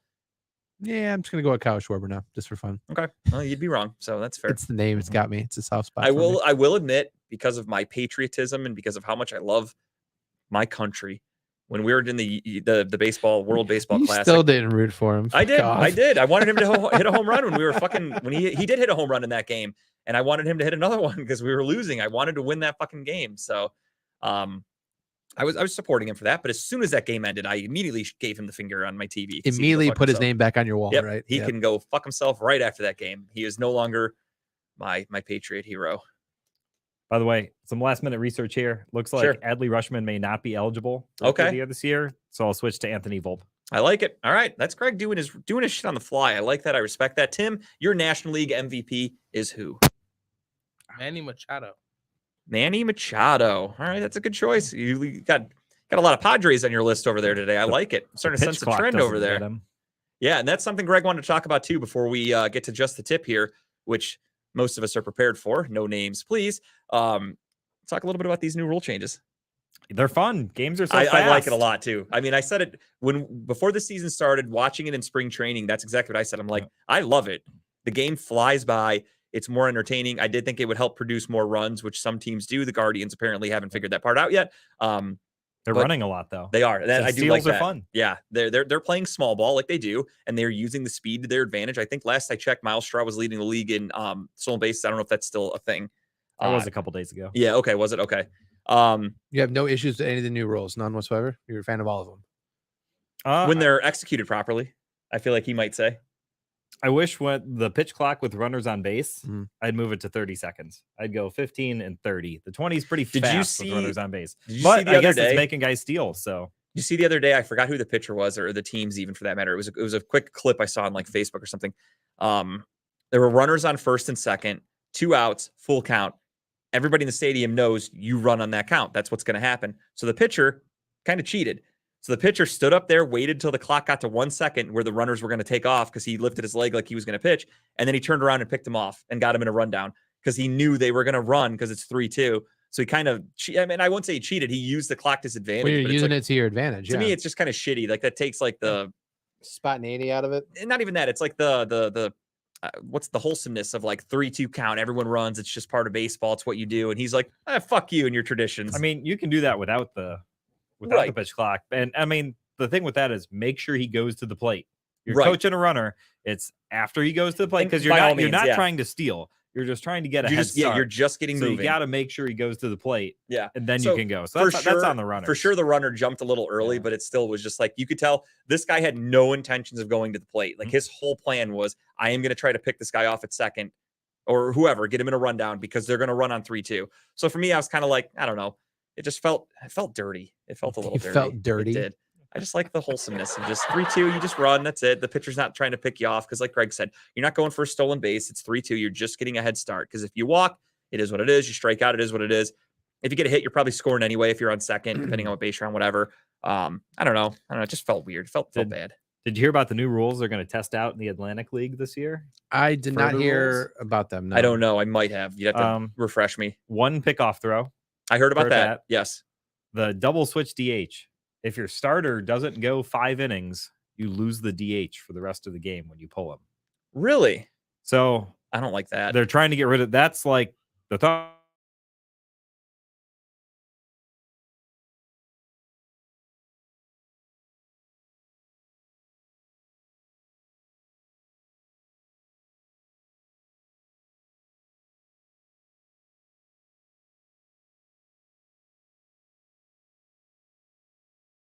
Process behind that is definitely Bullshit.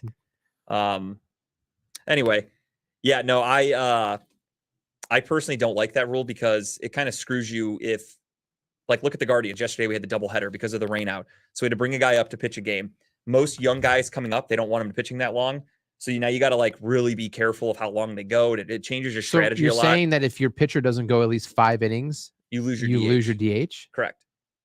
Interesting. Now, I don't know the rule fully. I don't know how much you know about it either, Greg. Does What's that up? mean the DH rule?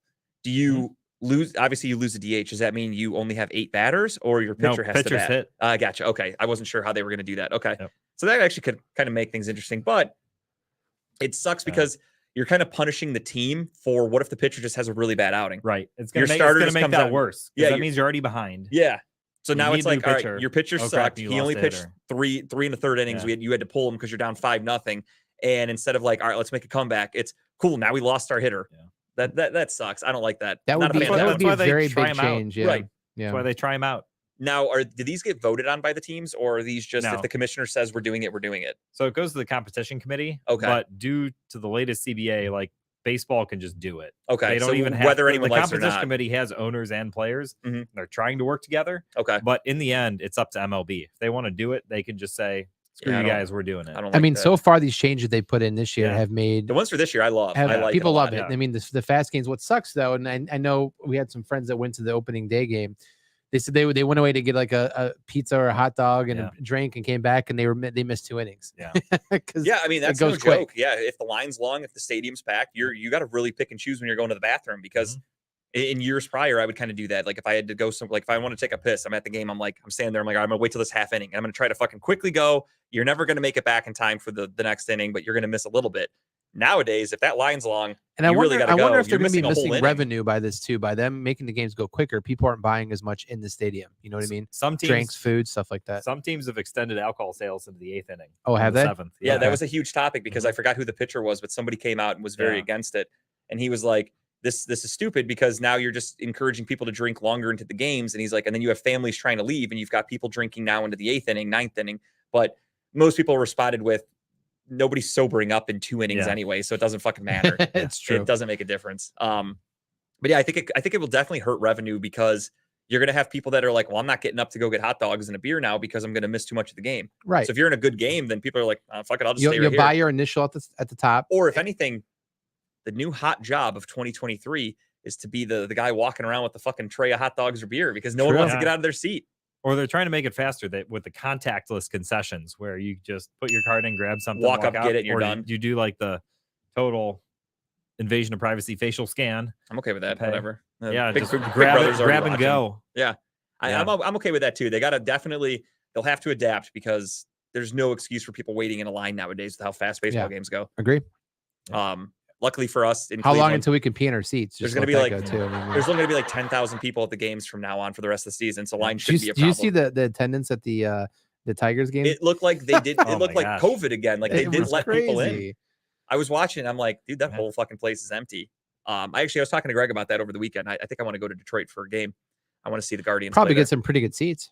I looked it up. They actually have really cheap seats for like $75. You can sit right behind home plate. And that stadium's beautiful too. If I'm not I've never been. mistaken. That's why I want to go. Went last year. Yeah. In the right field. It was cheap. It Yeah. was great. There was a bar in the right field which pregame had a $3 canned cocktails that were No like, shit, that's not bad. 9-10% alcohol. That's not bad at And all. like $3 hot dogs and fries before the game. That's not bad. I want to go to local parks. Like I've been to Great American Ballpark or whatever the fuck it's called these days. It's still Great American down in Cincinnati. Yeah.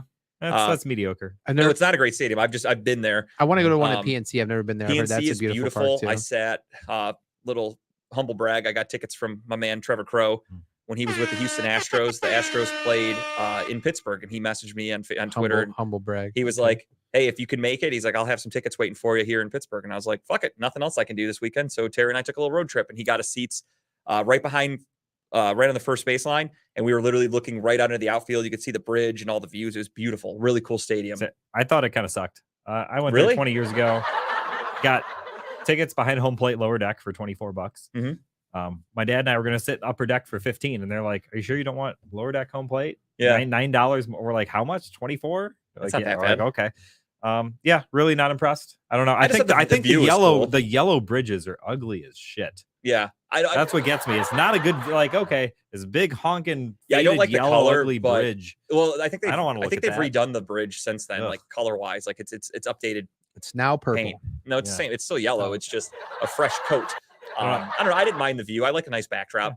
I went prepared to be impressed and was not. Okay. See, I went in just because it was a free ticket, Yeah. and I went. And I was like, not bad. So I've been there. I've been to a couple other stadiums. I can't remember. I did a tour in Texas, the new Ranger Stadium, or actually it was the old one. I'm sorry. I didn't actually see a game. Yeah, But I I heard did a tour. the new Rangers one's pretty good too. I heard it's gorgeous. yeah. Yeah. So I'd like to add Comerica to the list because it's 2 hours away. Detroit's really close. I'd like to go on a weekend series and catch a game. So I'm thinking about doing that this year. But I think- want to go to Fenway once. you did, or you want to? I do. Fucking go, man. That's historic. You better be there. I want to see you up on the wall. You got to be up way up top. Is that Tim up there? No, Tim. I would Don't love Tim, that. Don't jump. No. As an actual stadium, Fenway was pretty bad, but the history is Yeah, it's a dump, but like Wrigley. yeah, I've been to Wrigley Yeah. too. I forgot about that one. Wrigley sucked. They Wrigley just installed all new yeah. lights this fucking past year, though. pissing in troughs. It looks like Yeah. shit. It was cold. The vines were all dead in the outfield. It looked like shit. Like I felt like I was at a little league park. But whatever. It was fun. I got to go. All right, so that's going to do it for our regular sports part. Now we're going to get to just the tip. As always, we start off with our man Timbuktu. Greg, if you have anything, please feel free to let me know, and we will include you. Whether you don't have a graphic, but if you want to give any type of tip, let me know. We will go. Yeah, I'll go last. That's not happening. I always go last. Oh, You will well, go all right, I'll second go to last. second to Then last. you will I- understand the order. I Greg. told you How this dare was- you? This was a dictatorship. I run a Greg. tight ship. I saw JTT and I thought Jonathan Taylor. Thomas. Yeah, we're here going to talk all things Yeah. home improvement right after this. Go ahead, Tim, take it away, my friend. I couldn't do it. I don't know how to make that sound, but I'm glad you did. Well, you know what I'm talking about, right? I have a hunch.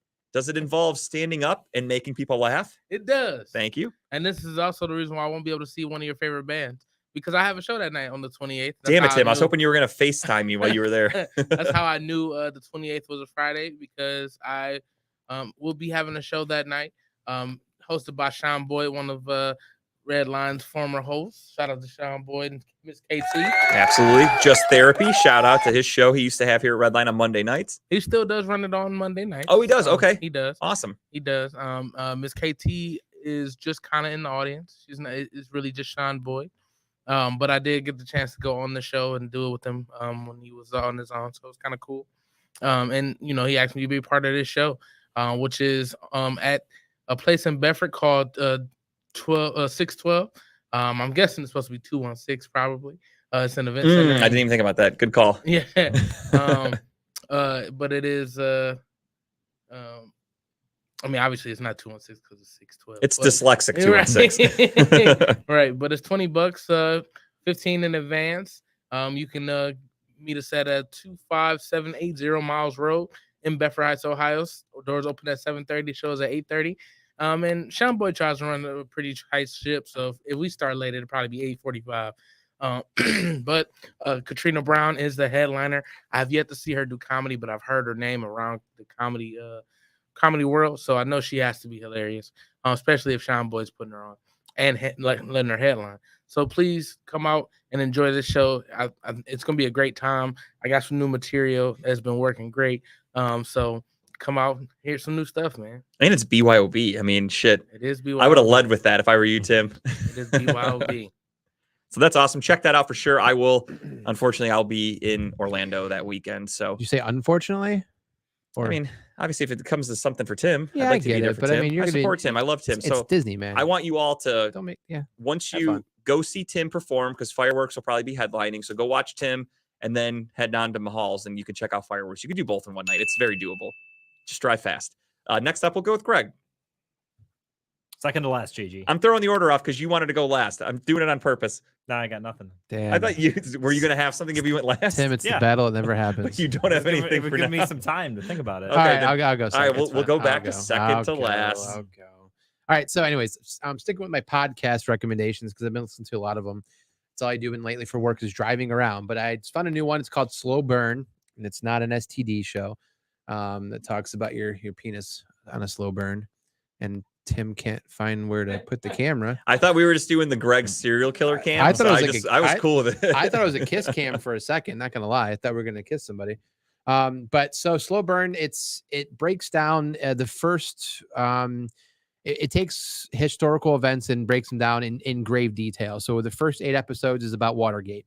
The next 8 that I'm currently on now, which is a picture. Obviously, it's about Bill Gates. I mean, Bill Clinton. Bill Gates. And Bill Gates did not and- have sexual relations with that woman. Bill Clinton and all his scandals, Whitewater, the Lewinsky, Travelgate, all this different stuff that basically went with his presidency. The next one coming up is about the Tupac Biggie murders. It digs deep into, the facts, who investigated it and so on and so forth. The one after that, I looked ahead, is about the Ku Klux Klan, the history of that, where it started, what's going on with that. So it's really cool. I mean, there's I knew about Watergate and I knew about kind of what took place, but this really digs deep into some of the behind the scenes interviews and who's it hosted by? Anybody? No, it's very. So the first Watergate was hosted by some guy. This one's hosted by a different they guy. have different hosts. Each time. Yeah. So I each gotcha. one, so they do their own investigation into it, and then they really talk about it in grave detail. And each episode's about 45 minutes long, so it really goes into it. But right now we're just digging through the Bill Clinton stuff, which is cool. So if you want to jump into a podcast, learn something more, maybe a little more about what you already knew, it's worth it. I put it on when I'm driving around doing cold calls, so I can listen to it over time. So I highly recommend it. It's pretty cool. Check it out. Hey, what's up? I'm guessing on the name here. Dier. What's up, going on? Dier? I know. I see you with Grape all the time. Shout out to both you guys. Hope you guys are doing well. Wah, wah, wah. Kyle was old All right. enough to vote for Bill Clinton. Yeah, he was. Of course he was. Kyle's age. Why are we gonna be hating on Kyle right now? But yeah, I was old enough to vote for him. Yeah. Well, actually, I was not old. He fucking got voted in '92. He was too old to vote for him almost. Okay, dicks. All right, Greg, you are up for your tip of the week. All right, I'll stick with a podcast since I just learned what those are and started listening to them. But sticking with the theme of the vintage card, so we went to, I've started listening to the Golden Age of Cardboard podcast, which is Vintage card a podcast. vintage, really baseball card centered podcast. Sure. So talks about the market, how to buy, how to sell, how to trade, goes in depth on some sets, talks about oddball cards. It's What's just the name of it again? The Golden Age of Cardboard. Interesting. Just a vintage baseball focused podcast. I was kind of, leading into the show, I was looking for something to listen to about it and went through a couple of them. And this is far and away the winner. I believe it's on the guy's on YouTube too. He does, Okay. live broadcasts on YouTube. It's YouTube. I don't know. I listen to Spotify, Mhm. whatever, none of this video stuff. While I'm Yeah, working. I'm an audio only kind of guy. Yeah, while I'm working or driving. So Mhm. yeah, just really enjoyed the Golden Age of Cardboard podcast. Getting How long into are it. the that out. episodes? Like, so what kind of stuff do they talk about? Not to dig too into it, but I mean, they talk about like what to look for, or how to go find certain cards, or I mean, looking at some episodes, I bookmarked vintage buying. Buying a vintage, buying vintage collections. okay, Tricks, tips, and stories. If I Okay. could talk, what goes into prospecting for future Hall of Famers, the art of trading, into the mind of a baseball collector, investor, dealer. Mhm. What do dealers think of the National? How to choose what grading company? so this is right up your alley. Then, Yeah. this is crazy. That's Are great. vintage cards recession proof? They talk about trends, hot players even, but do rundowns of old sets. Like there's a And there's a 1950s picture. Nice. Bowman. Yep. I will say that my favorite thing that I learned from the card show on Saturday was when you were looking at the guy that closed the case on you, the guy that was a dickhead, he had a card he was showing us, or no, maybe it was the other, it was a different guy who was showing us the boxers. No, it was the same guy. It was the same guy. He had that guy showing you boxers. What kind of show was this? He had that card of Jack Johnson from like the 1920s. And when I saw that, I was like, Jack Johnson, that's a boxer. And it made me think of the movie Anchorman, because Ron Burgundy goes, you want to throw fisticuffs? I've got Jack Johnson and Tom O'Leary right here. So I Googled it. Both were boxers from like the 1900s. So I didn't know they were real people. So that was really cool. Jack Johnson, I did in Black History. Jack Johnson, you know what? That's right. You did. Huge. I mean, he was like, just seeing the card, they put it all together. I was like, oh no shit, that's from Anchorman. I went, as I was going home, I Googled Tom O'Leary. And we learned something I learned new. a lot. Thank you, Greg. We're just chilling too, just finishing up the show here. We're doing a quick one. Normally we're 7 and 9, but today we're wrapping up a little early. Speaking of, we'll go do my tip right now. My Just a Tip this week is a fun show that you can find on the app Freevee, which used to be IMDb TV. It is now called Freevee, which means everything's free on it. You just download the app, you can watch it. There's commercials, but it is what it is. It's free, so who gives a shit? And it is a show that just came out. It is called Jury Duty. And Jury Duty is a show where, as you can read there, 12 jurors, 11 actors. The guy that's colored right there, in color, I guess is the right way to say it. Tim, please tell me how to say that. I don't want to offend anyone. In Black History Month. I'm not trying to get canceled, but the guy that is fully in color on the screen there, You're not helping the case here. he is the one person who is not an actor. He has no idea that it's all a show. So the judge, the bailiff, everybody there, the jury, or the lawyers, etc. Everyone else is actor. Everyone's an actor. Everything so I that they do assume is some planned. crazy shit happens. Very crazy. So right now they're doing, I think the first week it aired was April 7th, and there was like 5 episodes. Then last week they did 3 episodes, and then the finale is this Friday. So yeah, this guy has no idea that this isn't a real case. As you can see next to him that's an actual actor. That's James Marsden, who's been in like The Notebook. He was in the movie Sex Drive. He's been in a lot of shit. Like he's kind of recognizable. And he plays himself. So he acts like this big Hollywood douche where he's like, I can't do this. I have a reading. I've got to go audition for something. Oh, and like that's he's amazing. a huge douchebag. That's amazing. And it's really good. It's a really funny show. I actually really enjoy it.